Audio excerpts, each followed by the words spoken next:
বাবার বাড়িতে গেলে দৌড়োদৌড়ি হুড়োহুড়ি হাসি আনন্দের মধ্য দিয়ে সময়টা যে কখন চলে যায় বুঝতেই পারি না। আমার সময়টাও সেইভাবে কেটে গেল।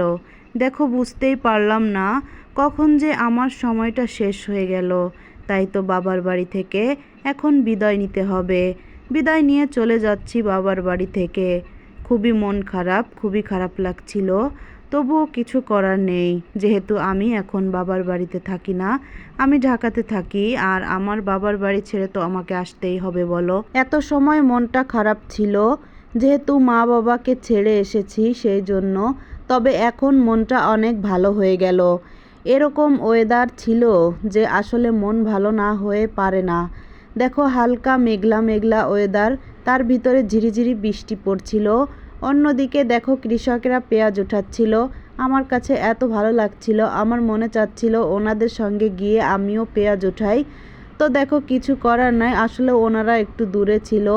আর যেতে যেতে আমার গাড়িও চলে যাবে, সেই জন্য আমি আর ওদিকে গেলাম না। তো এইখানে দাঁড়িয়ে দাঁড়িয়ে দেখছিলাম জায়গাটা এত সুন্দর, আর নিজেও একটু চা খেয়ে নিচ্ছিলাম। ভালোই লাগছিল, যেন এইখান থেকে যেতে ইচ্ছা করছিল না। তো দেখো, আসলে আমার গ্রাম অনেক বেশি পছন্দের, অনেক ভালো লাগে। গ্রামের আলো বাতাস সব কিছুই যেন খুবই ভালো।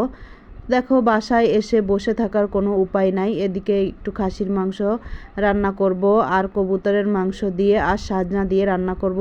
কে কে সাজনা দিয়ে কবুতরের মাংস রান্না করে খেয়েছো সেইটা জানাবে। আমার কাছে কিন্তু খুবই ভালো লাগে। তোমাদের কার কার কাছে ভালো লাগে সেইটা আমি জানি না। আসলে সবার কাছে তো আর সব জিনিস ভালো লাগে না। তো যার কাছে ভালো লাগে সেই জানবা একমাত্র এইটা টেস্ট কতটা। তো এখন রান্নাবান্না করে এরপরে খেয়ে নিব। যেহেতু অনেক ক্ষুধা পেয়েছিল, কিছু করার নাই, কেউ তো আর রান্না করে রাখবে না আমার জন্য।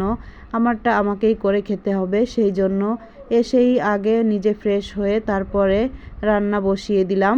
তো দুই চুলায় দুইটা দিয়ে দিচ্ছি যাতে দ্রুত হয়ে যায়। দেখো, এদিকে সাজনাগুলাকে সুন্দর করে কেটে নিয়েছি, আমি একটু আলুও দিয়ে দিয়েছি। আমি এইটাকে রান্না করব সম্পূর্ণ কাঁচা মরিচে। তো আমি সাদামাঠাভাবেই রান্না করব এটাকে, খেতে খুবই মজা হয়। আর যেহেতু গ্যাসের সমস্যা, খাসির মাংসের ভিতরে আমি যেহেতু শুকনো মরিচ দিয়েছি, তো ওইটার ভিতরে আর শুকনো মরিচ দিব না।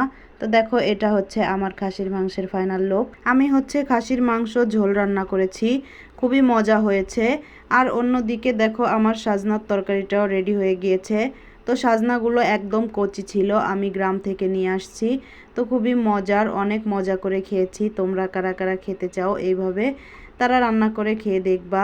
জানি সবার কাছে সব জিনিস ভালো লাগে না, আমার কাছে যেই জিনিসটা অনেক ভালো লাগবে তোমার কাছে নাও লাগতে পারে।